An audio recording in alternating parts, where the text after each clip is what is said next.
Hello, welcome to Lessons with Laura. I'm Laura Ingalls Wilder, and this is my sweet dog Gracie. This week we're going to be looking at By the Shores of Silver Lake, written by Laura Ingalls Wilder and published in 1939.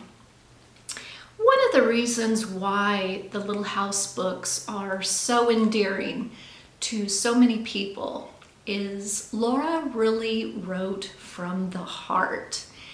And in this book, right at the beginning, in the second chapter, titled Grown Up, Laura talks about the passing of her beloved bulldog, Jack. And if you have ever loved an animal or been loved by an animal, you can understand the raw pain that she shares in that chapter. And she captures her feelings so beautifully. And to think that 60 years had passed since that had happened, and that she was still so affected by it, I think is one of the reasons why her words touch us so much. This past week, my husband's 95-year-old grandmother passed away, and it has left a big hole in our family.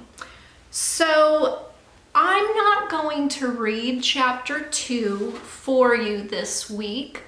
Even on my best day, I can't really read that chapter without crying the big ugly cry. And I don't think I would make it through one paragraph right now.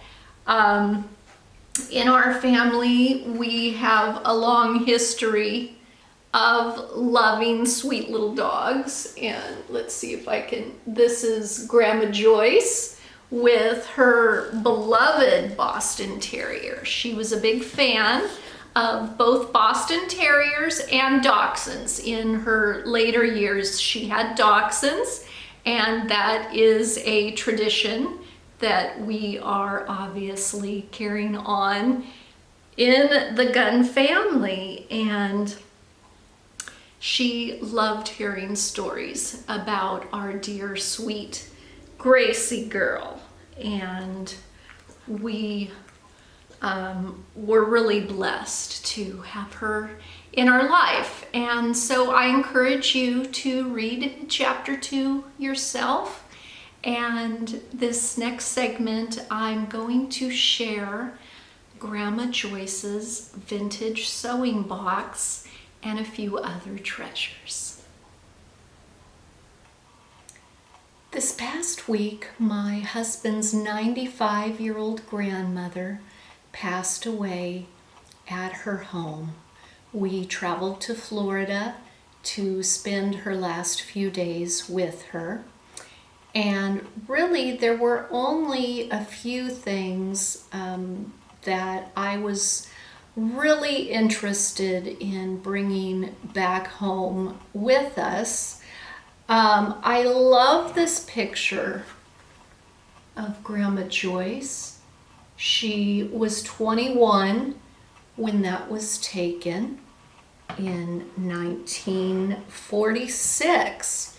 And the other thing that I really always associated with her was this clock that she kept by her bedside. And it's a moving clock, so I have to keep it kind of stable in order for the little swinging couples to actually swing. And it has a little night light.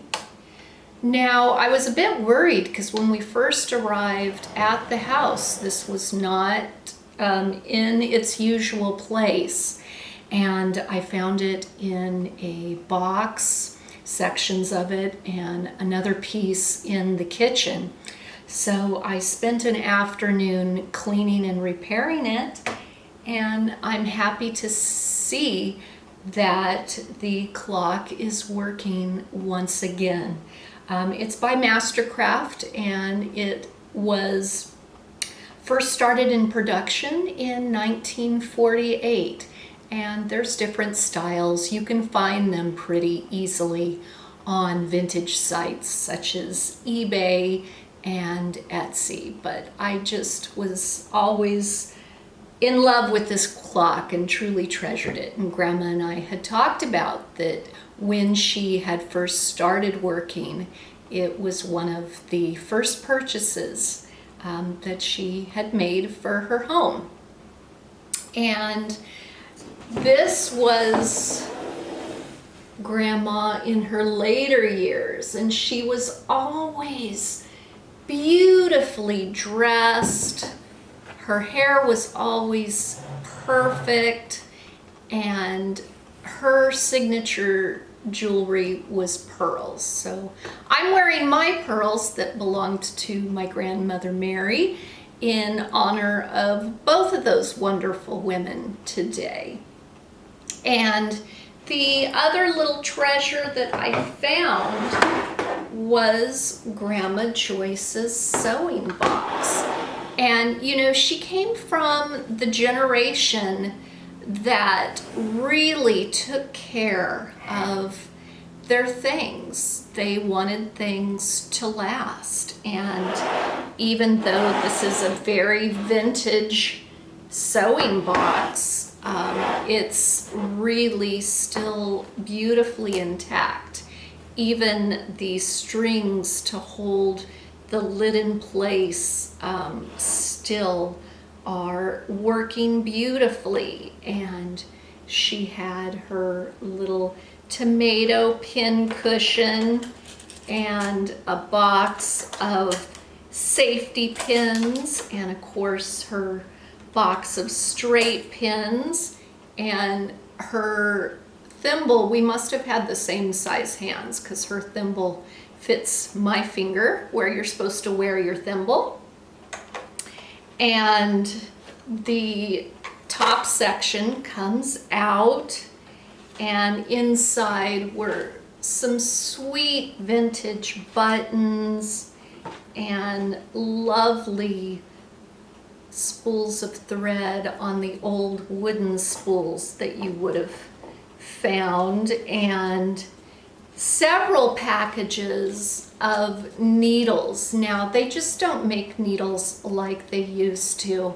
If you're doing hand stitching on fine linen or organdy, you need a very particular needle, and they're very hard to find now. So the beauty of these is they were placed in a flannel cloth so they're not rusted, and I will treasure these lovely little needles, and even that the price tag was 8 cents for this pack of needles.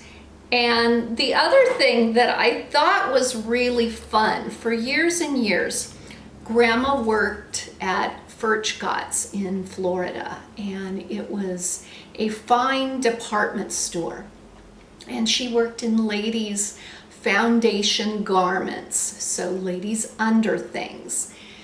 And we had many wonderful conversations about what women would wear underneath their outer clothes. And she was just a wealth of information for my historical costuming adventures. I asked her many questions to make sure that I had the right undergarments on. And this lovely little measuring tape, it instructs you how to measure. And because brassieres are available in all sizes, it says. And then lower down it says girdles are available in all sizes. So she definitely probably used this measuring tape. while working at Furchtgott. So that is a fun memento that I will treasure from her time. And you know, it's interesting what we associate with people and what reminds us of people. And I try to live each day bringing light or joy to somebody. You know, it might be a stranger, it might be my own family. And if we all strive to do that, I think we can create a community that's very strong. You know, loving your neighbor was something that the Ingalls tried to show and that Laura wrote about in her books time and time again. And Grandma Joyce certainly did that. She volunteered for the Baptist Women's Auxiliary at the local hospital for many, many years and created floral arrangements to give to patients at the hospital. And that was something that she just gave as a gift of her heart. And she will be deeply, deeply missed, but she's left us with so many wonderful memories, and it was really fun to share some of the things that reminded me of just how special she was. In chapter 23, On the Pilgrim Way, Reverend Alden has traveled out west to start a new church, and he stays with the Ingalls family, and they have a delicious celebratory breakfast that I would love to read to you. Outdoors was crisp and cold. Sunshine gilded the frosty windows, and in the house everyone was hearty and cheerful. How the travelers did enjoy that breakfast. They praised everything they ate. The biscuits were light and flaky. The fried potatoes were brown and finely hashed. The slices of fat pork were thin and crisp, and the gravy was smooth and brown and creamy.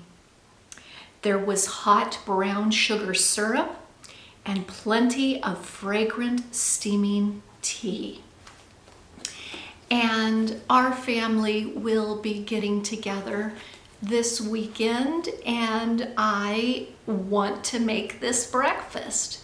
So I'm gonna head to the store and get the ingredients. I think I'm gonna substitute bacon for the fat pork. It's just a little bit of a heart-healthy choice, and you can join me in the kitchen to see what's cooking, and we'll also be looking at a new tablescape that I have created in honor of Grandma Joyce. Let's make a delicious breakfast. I have already rolled out my biscuits. They are currently rising, so I wanted to do that first because that'll take a couple of hours. You can use any type of biscuit that you want. There are several different recipes in the Little House cookbook. There's also a recipe in the Laura Ingalls Wilder companion. And then along with that, we're gonna have hash browns and bacon. And from the drippings of the bacon, that is how we are going to make the gravy. And the gravy in the drippings is just a little bit of milk and some salt and pepper and some flour to thicken, so super easy. So I've already gotten started on the hash browns. I normally use 1 large russet potato per person that you're expecting. And then you just need to peel the potato, which I did, and then just use your cheese grater to really get them finely grated. So I'll finish that up earlier. Now, in the book, Laura and Ma are cooking using salt pork. And if you aren't familiar with salt pork, like bacon, is from the underbelly of the hog. It covers the spare ribs. And in days before refrigerated rail cars, you needed meat that had been processed. And so salt pork is processed with a brine. So it'll have perhaps salt, sugar, some spices, and it's kept in a barrel in brine during the pioneer era, and that's what preserves it. And on the other hand, bacon, which is also from the same area of the hog, is smoked and cured or dry rubbed on occasion. So they're both from the same area of the pig. The preservation process is just a little bit different. It's a little bit more difficult to find salt pork, which is why I opted for bacon. So what I'm going to do is I'm first going to fry my bacon up in the pan, and you do not want to get rid of the drippings. You're going to need the drippings to not only make your gravy, but it's a delicious way to also fry up your hash browns. So I'm going to save half the drippings for the gravy and half the drippings to cook the hash browns. And I will get started cooking the bacon, and I'll show you our finished delicious breakfast on the table when we're done. But up next, I'll share how the table is currently decorated. This week I've decorated the table with Grandma Joyce's dishes. It is the Franciscan desert rose pattern. And we have the teapot out because, of course, they had cups of strong tea in the story, so we'll be doing that. Grandma Joyce's favorite color was pink, so it's easy to understand why she selected the desert rose pattern for her dishes. And I think it makes for a very pretty breakfast setting. Do you collect a certain type of dishware? There's our Grace in the background. Our bacon is beautifully cooked.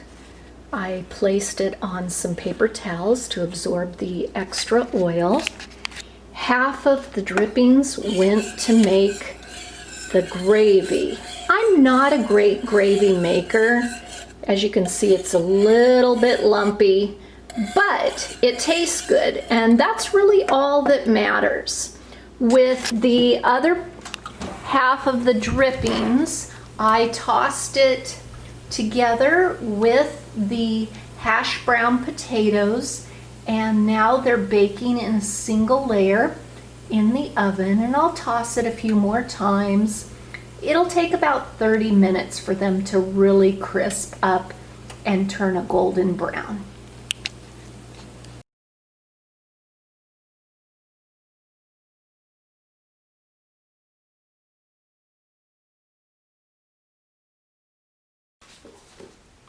In chapter 23,